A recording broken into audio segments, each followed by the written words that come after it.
Le conseil départemental et municipal de Pointe-Noire a tenu du 6 au 15 octobre sa 13e session ordinaire dite administrative.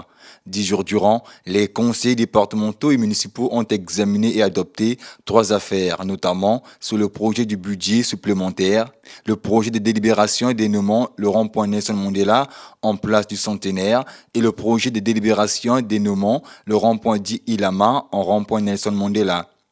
Les travaux de cette session se sont déroulés sous la direction de Jean-François Kando, président de la dite Assemblée locale. À travers le rapport de la Commission économie et finances en charge de l'affaire numéro 1, les conseils départementaux et municipaux ont adopté à l'unanimité avec amendement le budget supplémentaire du conseil départemental et municipal et la délibération s'y rapportant.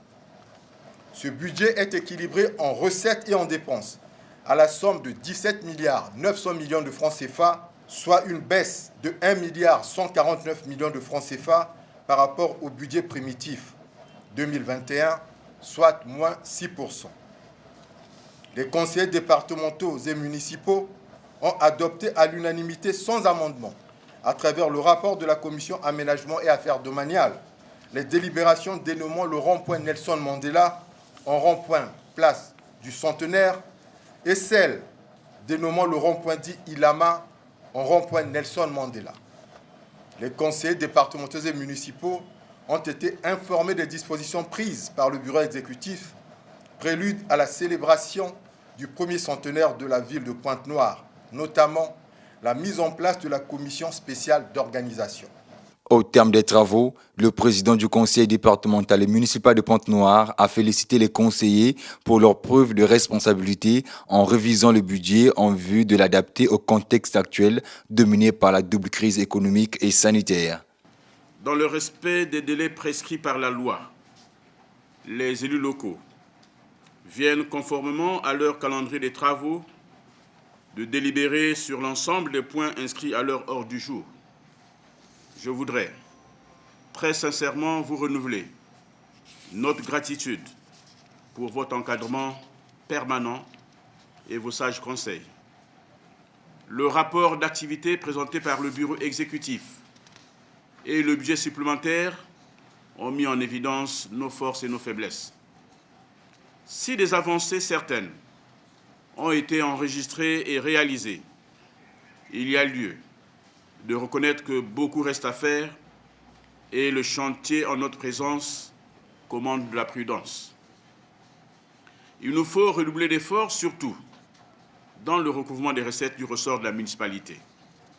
Nous sommes appelés à améliorer l'efficacité de notre entreprise, notamment par la maîtrise de nos dépenses et surtout l'optimisation de nos recettes. Sur la vaccination contre le Covid-19, Jean-François Kando a appelé les conseillers à sensibiliser leurs mandants. 12 jours après la rentrée des classes 2021-2022, dans un format toujours dicté par la Covid-19, il est de notre devoir d'y porter un regard attentif et d'y placer le curseur scrutateur, car l'école est le meilleur moule pour forger l'être social, l'être rationnel, l'être esthétique pour un Congo meilleur de demain. Des dispositions nécessaires doivent être prises pour que les enseignements soient dispensés dans un environnement totalement sécurisé, aussi bien pour les enseignants que pour les apprenants. Ma satisfaction est celle du bureau exécutif. Les félicitations de la population de Pointe-Noire pour la qualité de nos travaux et les résultats obtenus. Je vous invite à sensibiliser et mobiliser vos mandants respectifs afin de se faire vacciner et à observer les mesures barrières. Notre salut à tous en dépend.